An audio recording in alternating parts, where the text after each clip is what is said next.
Ang ating ebanghelyo ngayong Sabado, ika-18 araw ng Hulyo, ay nagmula kay San Mateo. Umalis ang mga pariseyong naroroon at nag-uusap-usap kung paano nila maipapapatay si Jesus. Nang malaman ito ni Jesus, umalis siya sa lugar na iyon. Maraming tao ang sumunod sa kanya at pinagaling niya ang lahat ng may sakit. Ngunit mahigpit niyang ipinagbilin na huwag nilang ipamalita kung sino siya. Sa gayon, natupad ang sinabi ng Diyos sa pamamagitan ni Propeta Isaías. Narito ang lingkod ko na aking hinirang, ang aking minamahal at lubos na kinalulugdan. Ibubuhos ko sa kanya ang aking espiritu at siya ang magpapahayag ng katarungan sa mga bansa. Hindi siya makikipag-away o maninigaw, ni magtataas ng boses sa mga lansangan. Hindi niya babaliin ang tambong marupok. Hindi rin niya papatayin ang ilawang umaandap, hanggang katarungay hindi nagtatagumpay ng ganap at ang pag-asa ng mga hintil sa kanya ay ilalagak. Ang mabuting balita ng Panginoon.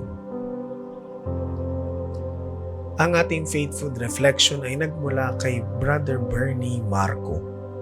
Tahimik pero matatag. Sa ebanghelyo ngayon, gusto nang ipapatay ng mga pariseyo si Jesus. Pero imbes na lumaban o magalit, tahimik siyang umalis at nagpatuloy sa paggawa ng mabuti. Nagpagaling siya ng mga tao at ipinakita ang tunay na puso ng Diyos, mapagmahal, mahinahon at maawain. Sinabi rin sa ebanghelyo na si Jesus ay hindi sisigaw o makikipag-away para lamang patunayan ang kanyang sarili. Hindi niya dudurugin ang bubog na tambo o papatayin ang mahinang ningas. Ibig sabihin, hindi niya itinataboy ang mahihina, sugatan o pagod.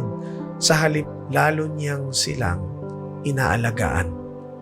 Sa mga nangyayari ngayon sa ating bansa, maraming tao ang madaling magalit, manakit sa salita at makipag-away lalo na sa social media at usaping politika.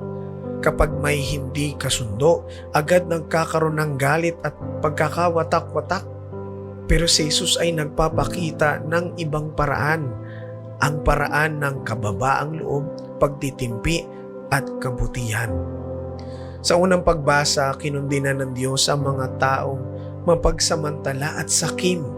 Paalala ito na hindi natutuwa ang Diyos sa paggamit ng kapangyarihan para sa pansariling interes at hindi para sa kabutihan ng kapwa.